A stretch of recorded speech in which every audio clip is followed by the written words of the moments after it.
Bismillahirrahmanirrahim. Assalamualaikum warahmatullahi ta'ala barakatuh. Alhamdulillah rabbil alamin. Wassalatu wassalamu ala syarafil anbiya wal mursalin wa ala alihi wa sahbihi ajma'in. Alhamdulillah. We continue with our discussion yesterday on total past learning history and how it affects our life. The sum total of our total past learning history in our post-Islamic psychology model will then determine our goodness or badness in this world and the hereafter. And we have mentioned about the primordial realm of our existence, where we have our roh, our qalb and our akal, that is S-E-M, and our existence in this world where we have the physical form P, so S-E-M-P. We live in this world with these four nafs that is part of us all the time, impinging into ourselves, that's SEMP, our total past learning history. I will go into very much detail in our book, Post-Islamic Psychology. You open on the Post-Islamic Psychology model. This is the first model in the world trying to integrate Islamic philosophy and Islamic spirituality with modern psychology. So how does this mechanism work? I'm just going to give you an overview today, inshallah, so that you can understand. So as we exist in this world, we have these four realms or four domains. When we die, the imprint of our realm of existence in this world will then determine our sum total of our existence in the world beyond death. So how are we going to understand this basically? Today I'm going to discuss with you how total past learning history, the sum total of our life, is affected. So in our model, we know that our perception is being developed by the inputs from the physical realm. That means we live in this world, we are impacted by the physical existence of this world, whether insofar as our nutrition, insofar as our living condition, insofar as our education, and so many of the physical amenities, whether we live in a slum, whether we live in a first world country or third world country, all that affects our perception of life. Alright? The second input is the social perception or social input that we get from the social surrounding, our society as well as ourselves. So we have the intra and interpersonal input from the social realm. That means if our friends are gangsters and drug addicts, we end up being gangsters and drug addicts and things like that. So that detail we will go into how social conditioning affects us and how we can overcome it. And finally, the last is we have our inner speech, these automatic thoughts that Allah has given us, how we can mold this inner speech so that we can create a more positive perception. So from perception, we have the total past learning history, and from the total past learning history, we will then have action. So all the action is here, insofar as daily what we do. Alright? So at the individual level, from our perception, first, what will affect us is our feelings. Alright? Then, from these feelings, it's cascade down to our thoughts, both the conscious and subconscious thoughts. And then, after the thoughts, then we will take an action at every moment of our life. And that action, if repeated over and over again, become behavior. And this sum total of all our behaviors and action, the sum total of our behaviors, sum total of all our behavior and action will then become our sum total of the total past learning history as we exist in this world.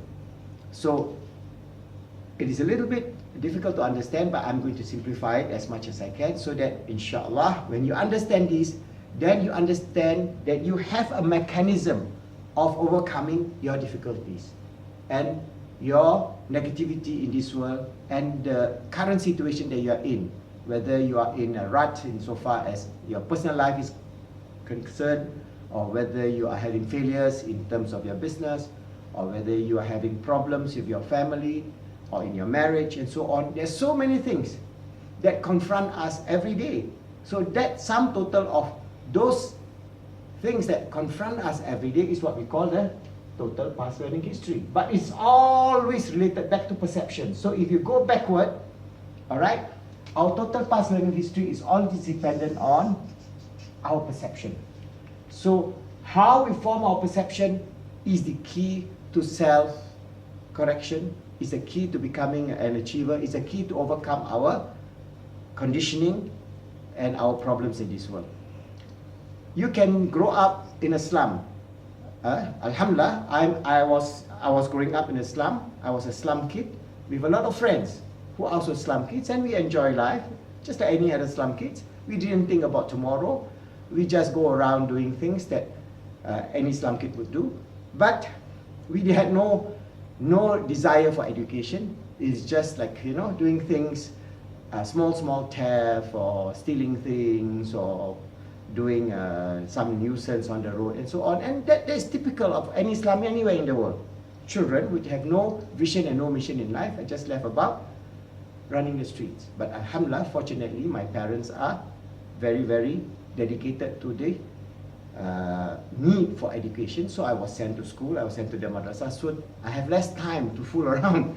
I have more time now to go to school, come back, and then go to the madrasah. So I have two systems. That means my friends, they enjoy themselves. Some of them don't even go to school, but I go to the school, government school in the morning. Then in the afternoon, I go to the madrasah to study the Quran and study Islam and so on. So in that way, my parents have groomed me up to love knowledge, and alhamdulillah, I transcended that slum situation to become a successful management consultant and successful entrepreneur, alhamdulillah, and able to travel the world, able to work all over the world, alhamdulillah.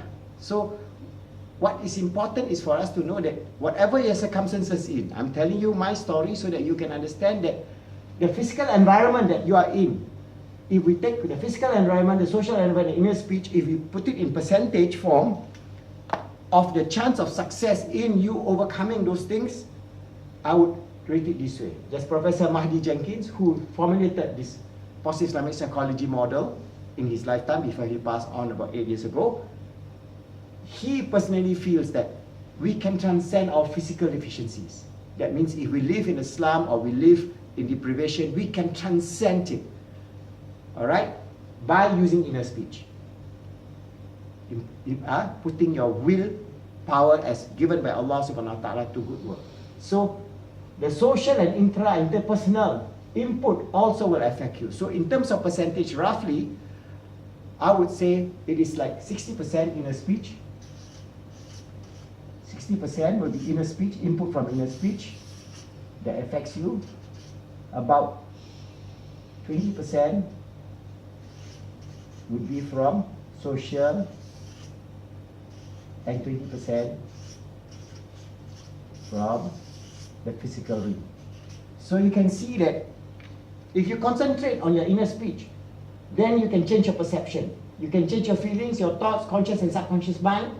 Then you can change your action, then you can change your behavior, and then the sum total become very positive. So this is the first part that you have to understand, that whatever is your circumstances in life, however negative it is, whether you're an abused kid or whether you are having past very, very bad experiences in life, you can transcend both your physical deficiencies and social deficiencies by honing your skill in terms of inner speech. That's why in positive dynamic psychology, we tell you the method, the approach of practical application of how you can use your inner speech to transform yourself so that you can become achievers. All right, so I hope you read the book and practice to become a positive Islamic psychology practitioner, and inshallah some of you may even come to become our positive Islamic psychology life coaches that will help to transform the ummah to become more positive and become achievers in this world and the hereafter. So if we mold our perception from the inner speech, from the negative inner speech, we can then also transcend the social deficiencies and the physical deficiencies. So it's 60, 20, 20 approximately. This is the figure our late professor Muhammad Mahdi Jenkins has told us. But how then we are going to use this inner speech, and how are we going to overcome, transcend all the other things? In the physical environment, yes, if you are coming from a very poor physical environment where you have no education, your first route would be then to have and find a means to have education. So long as you don't have education, then there's no way out. So if you're living in a slum and your parents has told you to go to school, then you go to school, get some knowledge, because there is no way to ascend and get out of the rut in the physical environment unless you get out of the situation. That means move away from that deficient place to a better place, or move on in life to get education, to get guidance from the elders in the community and so on, so that you can have a basis to change your life. Then the social environment. If your friends are drug addicts in the slum, then you should try to avoid them and try to find friends who are aligned more towards, for example, they are going to the madrasah, they are learning some skills about the Quran, they are also enjoying life, playing football or playing some games, and so you divert from a group of social contexts that are harming you and harming your future to one that is more positive, and then you can start on. But meanwhile, while you're at this point, you always have a positive inner speech to build up your positive inner speech. So inshallah, the methods of how you can hone your positive inner speech, I will explain to you in the next video, so that inshallah you can apply in some small measure for you to have positive perception. Remember, from positive perception, you develop positive feelings, then you develop positive thoughts, both in the conscious and the subconscious mind, then you develop positive actions, then positive behaviors, and the sum total will then become your total past learning history, which is either positive or negative. And our role is always to move upwards towards positive and to achieve peace, happiness, and success in this world and the hereafter by the grace of Allah subhanahu wa ta'ala. See you in the next video.